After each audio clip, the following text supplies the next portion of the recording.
Hello everyone. इस video में हम लोग कूलॉम्स लॉ और इलेक्ट्रिक फील्ड डिस्कस करने जा रहे हैं। कूलॉम्स लॉ इलेक्ट्रोडायनामिक्स का one of the fundamental law है। आइए देखते हैं कि कूलॉम्स लॉ क्या होता है। मान लीजिए कि कोई पॉइंट चार्ज Q है और इससे r डिस्टेंस पे एक दूसरा चार्ज Q रखा हुआ है, कैपिटल Q। तो इन दोनों के बीच में जो फोर्स लगेगा वो फोर्स जो होता है दोनों चार्जेस के मैग्नीट्यूड के प्रोपोर्शनल होता है। मतलब F is proportional to Q and F is also proportional to capital Q।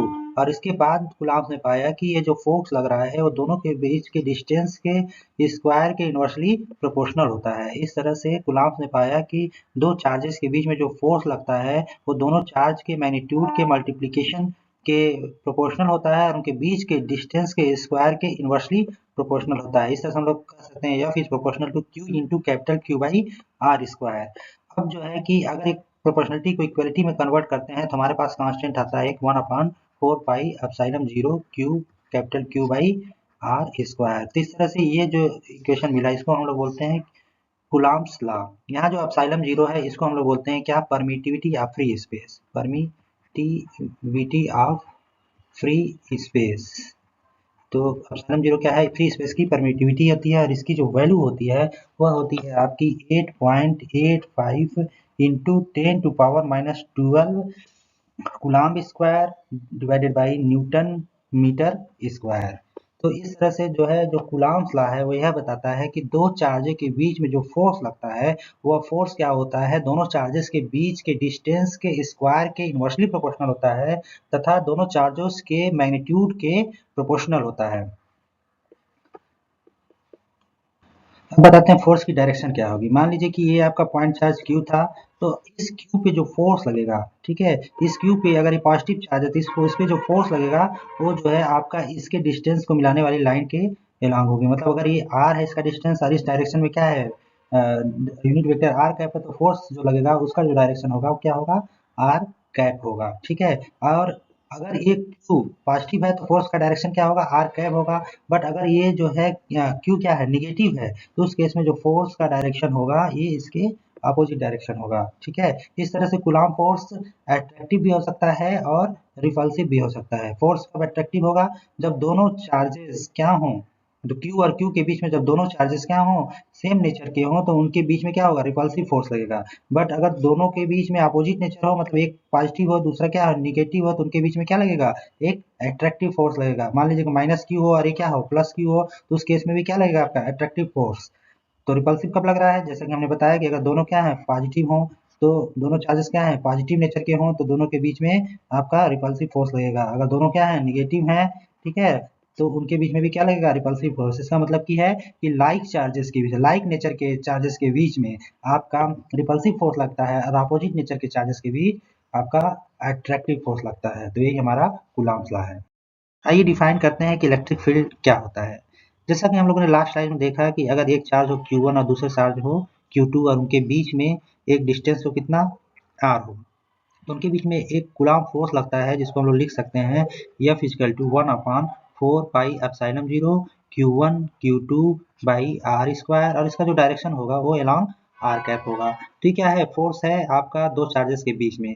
अब सपोज कीजिए कि हम केवल Q1 हो, केवल Q1 हो और r डिस्टेंस पे कुछ भी नहीं है, तो इस पॉइंट पे अगर हम कोई चार्ज ले आते हैं तो उस पे क्या लगता है, एक फोर्स एक्सपीरियंस होता है। मतलब इस Q1 के अराउंड कहीं भी हम कुछ चार्ज ले आते हैं तो उस चार्ज चार्ज क्या करता है, फोर्स एक्सपीरियंस करता है। ताकि उस फोर्स का रीजन क्या है, फोर्स क्यों लगता है। मान लीजिए अगर Q1 नहीं है यहाँ पे, ठीक है, अगर हम ये जो कर लें कि यहाँ Q1 नहीं है, उस केस में यहाँ पे कोई टेस्ट चार्ज ले आए तो वहाँ पे उस पर कोई फोर्स नहीं लगता है। बट अगर यहाँ Q1 प्रेजेंट है तो कोई चार्ज आते हैं तो क्या होता है, उस पर वो चार्ज जो है फोर्स को एक्सपीरियंस करता है। तो माना गया कि इस Q1 के वजह से यहाँ पे क्या है, एक फील्ड है। ठीक है, उसी फील्ड को हम लोग बोलते हैं इलेक्ट्रिक फील्ड। उसे कैसे डिफाइन किया गया, उसी तरह से डिफाइन किया गया है कि पर यूनिट चार्ज पे कितना फोर्स लग रहा है, उसी को हम लोग इलेक्ट्रिक फील्ड कहते हैं। तो फोर्स पर यूनिट चार्ज, तो electric field is defined as force per unit charge. तो फोर्स ही हो गया और पर यूनिट चार्ज क्यू हो जाएगा। फोर्स यहाँ पे क्यू जो Q2 क्या है, यहाँ पे जो हमने कंसीडर किया था क्या था, पहले Q2 था, तो Q2 चार्ज पे आपका यह फोर्स लग रहा है, तो पर यूनिट चार्ज पे कितना फोर्स लगेगा उसको हम लोग लिख सकते हैं F बाई Q2। तो F क्या है, F को हमने जस्ट लिखा था क्या है, 1/4 pi epsilon 0 Q1 Q2 by are square, और यह आ जाएगा आर कैप डिवाइडेड बाई क्या आ जाएगा यहाँ पे Q2। तो Q2 से Q2 कैंसिल हो गया। इलेक्ट्रिक फील्ड के लिए जो एक्सप्रेशन आया वो आया 1/4 pi epsilon 0 Q1/r square are cap. इस तरह से किसी चीज चार्ज Q1 की वजह से r डिस्टेंस पे क्या होता है, एक फील्ड होता है जिसको हम लोग बोलते हैं क्या, इलेक्ट्रिक फील्ड। इलेक्ट्रिक फील्ड क्या बताता है, इलेक्ट्रिक फील्ड बताता है उस पॉइंट पे फोर्स पर यूनिट चार्ज कितना लग रहा है। तो यह जो इलेक्ट्रिक फील्ड है किसकी वजह से, सोर्स चार्ज की वजह से। तो एक बार फिर से मैं यहाँ रिपीट करना चाहूंगा कि अगर मान लीजिए कोई चार्ज यहाँ पे Q हो, तो इससे r डिस्टेंस पे हमें इलेक्ट्रिक फील्ड निकालना है। तो इस Q चार्ज की वजह से r डिस्टेंस पे जो इलेक्ट्रिक फील्ड के लिए एक्सप्रेशन होगा वो होगा E vector is equal to 1/4 pi epsilon 0 Q by are square. इसका डायरेक्शन होगा आर कैप। इस तरह से हम लोग देखते हैं कि जो इलेक्ट्रिक फील्ड होता है वो क्या होता है, सोर्स चार्ज के मैग्नीट्यूड के प्रोपोर्शनल होता है। साथ ही साथ इलेक्ट्रिक फील्ड जो होता है वह सोर्स चार्ज से उस पॉइंट ऑफ कंसिडरेशन के डिस्टेंस के स्क्वायर के इनवर्सली प्रोपोर्शनल होता है। तो ये हमारा इलेक्ट्रिक फील्ड के लिए एक्सप्रेशन है जो कि बताता है कि फोर्स पर यूनिट चार्ज जो है वो क्या है, आपका एक इलेक्ट्रिक फील्ड है। इस तरह से हमने जो इलेक्ट्रिक फील्ड डिफाइन किया वो सिंगल पॉइंट सोर्स चार्ज के लिए डिफाइन किया था, जिसमें कोई सोर्स चार्ज Q था और उससे किसी r डिस्टेंस पे अगर हमें इलेक्ट्रिक फील्ड कैलकुलेट करना था किसी पॉइंट P पे, तो हमारे पास जो एक्सप्रेशन आया था इलेक्ट्रिक फील्ड का वो था आपका E equal to 1/4 pi epsilon 0 Q by are square are cap. ठीक है, ये आपका इलेक्ट्रिक फील्ड के लिए एक्सप्रेशन था for a single point source charge के लिए। अब सपोज कर लीजिए कि एक ऐसा रीजन है जिसमें क्या है, केवल एक ही पॉइंट सोर्स चार्ज नहीं है बल्कि वहाँ पे बहुत सारे पॉइंट सोर्स चार्ज है। फॉर एग्जांपल मान लीजिए Q1 हो, Q2 हो, Q3 हो, Q4 हो और Qi हो। ठीक है, तो मान लीजिए कि ये कोई पॉइंट P है, वहाँ पे आपको इलेक्ट्रिक फील्ड निकालना है और यहाँ पे कोई टेस्ट चार्ज Q मान लीजिए रखा गया है। इस पॉइंट P पे जो इलेक्ट्रिक फील्ड निकालना है उसको कैलकुलेट करने के लिए हमें क्या करना पड़ेगा, पहले इस पॉइंट P पे अगर कोई टेस्ट चार्ज लाते हैं तो उस पर कितना फोर्स लगेगा। तो Q1 मान लीजिए यहाँ पे है, तो Q1 चार्ज की अगर यहाँ से इसकी डिस्टेंस जो है P की कितनी हो, R1 हो, और Q2 चार्ज की वजह से इसकी डिस्टेंस कितनी हो, R2 हो, और Q3 चार्ज की वजह से क्या हो, इस पॉइंट P की डिस्टेंस R3 हो। ऐसे ith चार्ज की वजह से इस पॉइंट P की डिस्टेंस क्या हो, Ri हो। ठीक है, तो फोर्स F1 हो जाएगा, Q1 की वजह से जो फोर्स लगेगा Q पे, उसके लिए जो एक्सप्रेशन आ जाएगा वो हो जाएगा F1 equal to 1/4 pi epsilon 0 Q1 by Q by R1 का स्क्वायर, और डायरेक्शन हो जाएगा इसका R1 कैप। ऐसे F2 को लिख सकते हैं, force on Q due to charge Q2 is equal to क्या हो जाएगा 1/4 pi epsilon 0 Q2 capital Q by R2 का स्क्वायर, डायरेक्शन हो जाएगा अलॉन्ग R2 कैप। ऐसे ही आप ith चार्ज के लिए भी निकाल सकते हैं, क्या हो जाएगा, force on ith due to ith charge Qi क्या हो जाएगा 4 pi epsilon 0 Qi capital Q R आई का स्क्वायर, डायरेक्शन हो जाएगा आर आई कैप। तो इस तरह से देखा कि एट पॉइंट पी पे हम लोग अगर कोई टेस्ट चार्ज क्यू रखे हैं तो उसमें जो फोर्स लग रहा है इंडिविजुअल चार्जेस की वजह से क्या है, F1 F2 F3 dash dash dash Fi। ठीक है, इस तरह से है। तो टोटल फोर्स कितना लगेगा उसको हम लोग प्रिंसिपल ऑफ सुपरपोजिशन से कैलकुलेट कर सकते हैं। तो वेक्टर फोर्स क्या है, वेक्टर क्वांटिटी है, तो प्रिंसिपल ऑफ सुपरपोजिशन के अनुसार क्या लिख सकते हैं, तो टोटल फोर्स जो होगा F इक्वल टू क्या हो जाएगा आपका, जितने भी फोर्सेज हैं इंडिविजुअल चार्जेस की वजह से उस पॉइंट P पे उसका एक वेक्टर सम होगा। तो हम लोग लिख सकते हैं according to principle of superposition F equal to F1 plus F2 plus F3 plus dash dash dash. ठीक है, तो अब इसको सारी की वैल्यू सब्सटीट्यूट कीजिए, जैसे F1 की वैल्यू सब्सटीट्यूट कीजिए, F2 की वैल्यू और F3 की वैल्यू सब्सटीट्यूट कीजिए, और ith चार्ज की जो है ith चार्ज की वजह से जो फोर्स आ रहा है उसको भी सब्सटीट्यूट करें, तो हम लोग देखते हैं कि जो F के लिए एक्सप्रेशन आ रहा है वो आ रहा है 1/4 पाई एप्सिलॉन 0। ठीक है, तो सारे में है, इसको लिख सकते हैं Q1 बाई R1 का स्क्वायर R1 का cap plus Q2 by R2 का स्क्वायर। ठीक है, R2 का cap plus dash dash dash ऐसे आएगा, और लास्ट में आपका है मल्टीप्लाइड बाई क्यू। अब क्या है, जो हमारा इलेक्ट्रिक फील्ड का डिफिनेशन है क्या है, फोर्स पर यूनिट चार्ज। तो फोर्स पर यूनिट चार्ज जो हमें बताएगा कि net electric field at point P. तो net electric field at point P क्या हो जाएगा, ई इक्वल टू क्या हो जाएगा, एफ डिवाइडेड बाई क्यू। यही तो देखा ना हमारा फोर्स पर यूनिट चार्ज। इस तरह से एट पॉइंट पी पे जो हमारा इलेक्ट्रिक फील्ड के लिए एक्सप्रेशन आएगा वो आएगा 1/4 पाई एप्सिलॉन 0। ठीक है, Q1 बाई R1 का स्क्वायर, डायरेक्शन हो जाएगा R1 cap, plus Q2 by R2 का स्क्वायर, डायरेक्शन हो जाएगा R2 कैप।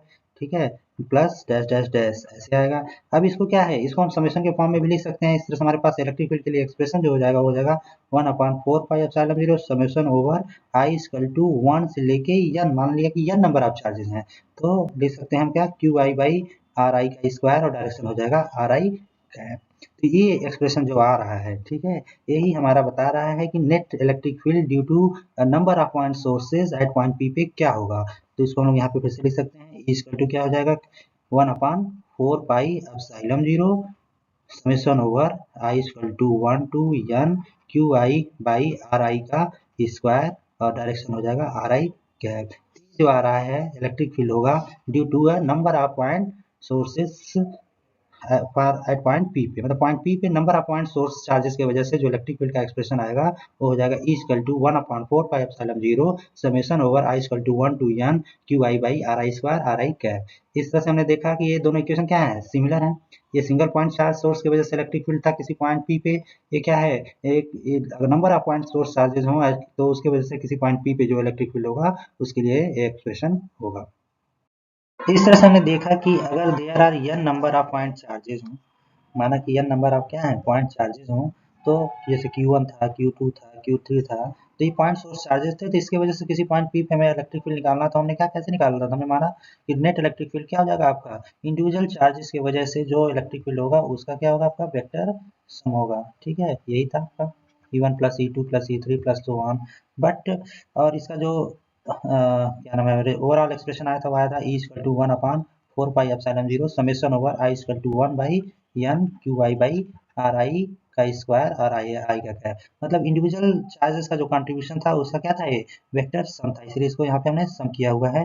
तो ये इलेक्ट्रिक फील्ड निकालना तो काफी आसान था कि अगर चार्जेस क्या हो डिस्क्रीट हो तो किसी पॉइंट पी पे इलेक्ट्रिक फील्ड निकालना है तो 1 बाई 1 इलेक्ट्रिक फील्ड कैलकुलेट करते जाइए और उसका वेक्टर सम कर लीजिए।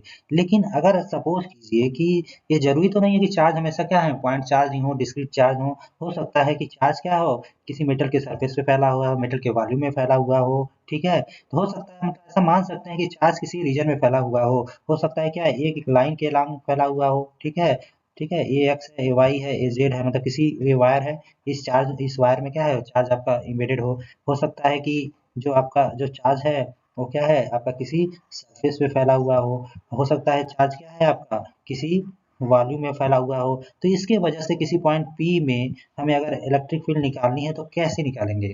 तो सबसे पहले हम बात करते हैं लाइन चार्ज के लिए। तो क्या है आपका, ये आपका लाइन चार्ज है। ठीक है, तो लाइन चार्ज के लिए हम डिफाइन कर सकते हैं एक line charge density lambda. Lambda को हम डिफाइन करेंगे, लैम्डा क्या है, लैम्डा बताता है कि चार्ज पर यूनिट लेंथ। मान लीजिए कि हमने इस जो लाइन चार्ज है उसका एक छोटा सा लेंथ एलिमेंट लिया dl और इसमें कितना चार्ज है dq, तो हम लोग एक लाइन चार्ज डेंसिटी लेम्डा को डिफाइन कर सकते हैं। उस लेम्डा को बोलेंगे हम लोग dq बाई dl। लेम्डा क्या है आपके यहाँ पे, line charge density, line charge density. ठीक, तो अब इस अब अगर हमें पॉइंट P पे इलेक्ट्रिक फील्ड निकालना है तो कैसे निकालेंगे, तो हमें कैसे निकालेंगे, हम एक छोटा सा जो चार्ज एलिमेंट लिया है dq से देखेंगे इस पॉइंट P पे कितना आपका इलेक्ट्रिक फील्ड आएगा। ठीक है, तो मान लीजिए dq की वजह से जो इलेक्ट्रिक फील्ड आएगा, मतलब dq जो चार्ज कंसीडर किया हमने, dq जो कि इक्विवेलेंट है किसके लैम्डा dl के, इसकी वजह से जो d आ रहा है वो आएगा आपका 1/4πε0 और dq by are square are cap, ऐसे लिख सकते हैं। अब इसको ऐसे भी लिख सकते हैं 1/4πε0 dq की जगह हम लोग क्या लिख सकते हैं लेम्डा dl लिख सकते हैं over r square are cap, ऐसे लिख सकते हैं। तो ये आपका क्या हो जाएगा d हो जाएगा। अब पूरा निकालना है तो पूरे के लिए क्या करना पड़ेगा, मतलब नेट इलेक्ट्रिक फील्ड निकालना है एट पॉइंट P पे, तो इसके लिए हमें क्या करना पड़ेगा, ये तो छोटे से लेंथ एलिमेंट का कंसीडरेशन था। मान लीजिए ये पॉइंट A1 से लेके A2 तक फैला हुआ है चार्ज, तो हमें क्या करना पड़ेगा इसको इंटीग्रेट करना पड़ेगा ओवर इंटायर लेंथ। तो इसको इंटीग्रेट करेंगे तो हमारे पास जो एक्सप्रेशन आ जाएगा वो आ जाएगा E equal to 1/4πε0 integration along the path, जो पाथ हमने कंसीडर किया A1 से A2 तक। ठीक है, वो हो जाएगा आपका lambda dl by are square are cap. ठीक है, ये क्या है लाइन चार्ज की वजह से नेट इलेक्ट्रिक फील्ड हम लोग निकाल सकते हैं। और इंटीग्रेशन को किसके ऊपर है, इंटीग्रेशन यहाँ पे dl के ऊपर है। ठीक है, जो लेंथ है आपका जिस चार्ज जिसमें जिस वायर के रंग फैला हुआ है उस वायर के रंग इसको हम लोग इंटीग्रेट कर रहे हैं। अब ऐसे ही मान लीजिए कि चार्ज क्या है किसी सरफेस पे फैला हुआ हो। ठीक है। चार्ज क्या है, डिस्ट्रीब्यूटेड हो किसी सरफेस पे, ठीक है। तो सरफेस पे कोई चार्ज फैला हुआ है तो वहाँ पे हम एक छोटा सा सरफेस एलिमेंट ले सकते हैं जिसकी एरिया क्या हो, dA हो, और उस पे चार्ज कितना हो, dq हो। तो इस तरह से हम वहाँ पे एक सरफेस चार्ज डेंसिटी को डिफाइन कर सकते हैं। सिग्मा इक्वल टू क्या हो जाएगा आपका dq बाई dA। dA क्या है, dA परपेंडिकुलर, ठीक है। इसको मतलब उसका डायरेक्शन है ना, dA सरफेस के परपेंडिकुलर डायरेक्शन में होगा उसका डायरेक्शन। तो dq इक्वल टू क्या हो जाएगा, यहाँ से ये dq हो जाएगा सिग्मा dA, ठीक है। इस तरह से इसके लिए हमारे पास जो इलेक्ट्रिक फील्ड का एक्सप्रेशन आ जाएगा सरफेस चार्ज के लिए, तो वही चीज करेंगे यहाँ से। यहाँ पे dq की जगह पे हम क्या लिखेंगे, सिग्मा dA लिखेंगे, और उसको इंटायर सरफेस हमें इंटीग्रेट करना है, तो इंटीग्रेशन ओवर इंटायर सरफेस हो जाएगा वो 1/4 पाई एप्सिलॉन 0, और ये हो जाएगा आपका sigma dA divided by are square, ये हो जाएगा आपका आर कैप, ठीक है। तो ये हो गया आपका सरफेस चार्ज डेंसिटी है कहीं पे, मतलब सरफेस चार्ज डिस्ट्रीब्यूशन है, तो उसके लिए इलेक्ट्रिक फील्ड का एक्सप्रेशन आपका ये हो जाएगा, ठीक है। ये किसके लिए था, लाइन चार्ज डिस्ट्रीब्यूशन के लिए इलेक्ट्रिक फील्ड का एक्सप्रेशन था। तो ऐसे ही चार्ज मान लीजिए किसी क्या है, वॉल्यूम में फैला हुआ हो, ठीक है। तो उसमें हम क्या कर सकते हैं, उसकी वजह से अगर हमें किसी पॉइंट पी पे इलेक्ट्रिक फील्ड निकालना हो तो क्या करेंगे, पहले उसमें एक छोटा सा चार्ज एलिमेंट लेंगे, मतलब छोटा सा वॉल्यूम एलिमेंट लेंगे जिसमें चार्ज कितना है, dq हो, और उसकी वॉल्यूम कितनी है, d टाउ हो। तो वहाँ पे हम एक वॉल्यूम चार्ज डेंसिटी डिफाइन करेंगे, रो क्या है, वॉल्यूम चार्ज डेंसिटी है, ये कैसे डिफाइन है, dq बाई d2, मतलब वॉल्यूम एलिमेंट में चार्ज पर यूनिट वॉल्यूम को हम लोग बोलते हैं वॉल्यूम चार्ज डेंसिटी, ठीक है। जैसे यहाँ पे सरफेस चार्ज डेंसिटी क्या था, dq बाई da, ठीक है, मतलब क्या, चार्ज पर यूनिट एरिया आपका सरफेस चार्ज डेंसिटी है। ऐसे ही चार्ज पर यूनिट वॉल्यूम में हम बोलेंगे क्या है, वॉल्यूम चार्ज डेंसिटी, ठीक। तो हम लोग फर्दर इसको लिख सकते हैं dq इक्वल टू क्या लिख सकते हैं, रो डी टाउ, ठीक है। अब अगेन इस dq की वजह से अगर हम इलेक्ट्रिक फील्ड निकालना है तो क्या हो जाएगा, d equal to 1/4 pi epsilon 0, ये है आपका dq by are square are cap, ठीक है। अब dq की जगह पर हम लोग क्या लिख सकते हैं, रो डी टाउ, अगर चार्ज क्या है, वॉल्यूम में डिस्ट्रीब्यूटेड है, dq की जगह पे रो डी टाउ लिख सकते हैं। तो हमारे पास जो नेट इलेक्ट्रिक फील्ड के लिए एक्सप्रेशन आएगा फॉर वॉल्यूम चार्ज डिस्ट्रीब्यूशन, वो हो जाएगा आपका क्या, बताइए, ये हो जाएगा आपका 1/4 पाई एप्सिलॉन 0, ये हो जाएगा rho d tau by are square are cap, ठीक। तो इस तरह से अगर पॉइंट चार्जेस हों तो उसके लिए भी हम लोग इलेक्ट्रिक फील्ड के लिए एक्सप्रेशन निकाल सकते हैं, ठीक है। अगर चार्ज जो है एक लाइन के अलांग फैला हुआ हो, तो भी उसके लिए हम लोग इलेक्ट्रिक फील्ड के लिए एक्सप्रेशन निकाल सकते हैं, ठीक है। अगर लाइन चार्ज डिस्ट्रीब्यूशन है तो इलेक्ट्रिक फील्ड के लिए जो एक्सप्रेशन होगा ये होगा, अगर सरफेस पे चार्ज डिस्ट्रीब्यूशन है तो इलेक्ट्रिक फील्ड के लिए एक्सप्रेशन जो होगा ये होगा। तो और अगर वॉल्यूम पे फैला हुआ है तो ये इलेक्ट्रिक फील्ड के लिए एक्सप्रेशन जो होगा ये होगा, ठीक है। इस तरह से हम लोग इस फार्मूलाज का यूज करके हम किसी भी चार्ज डिस्ट्रीब्यूशन के लिए इलेक्ट्रिक फील्ड कैलकुलेट कर सकते हैं। Thank you for watching this video.